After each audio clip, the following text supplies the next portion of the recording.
Yoshing nechida? 23 da. 23 yosh. O'g'lim, o'qib ta'lim oladigan payting kelmadimikin?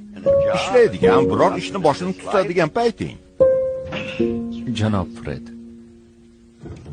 Menimcha, mansab, martaba 20-asr ixtirosi. Menga kerak emas bu narsalar. Xavotirlanmang mendan. Kollejni bitirganman. Gadoy emasman.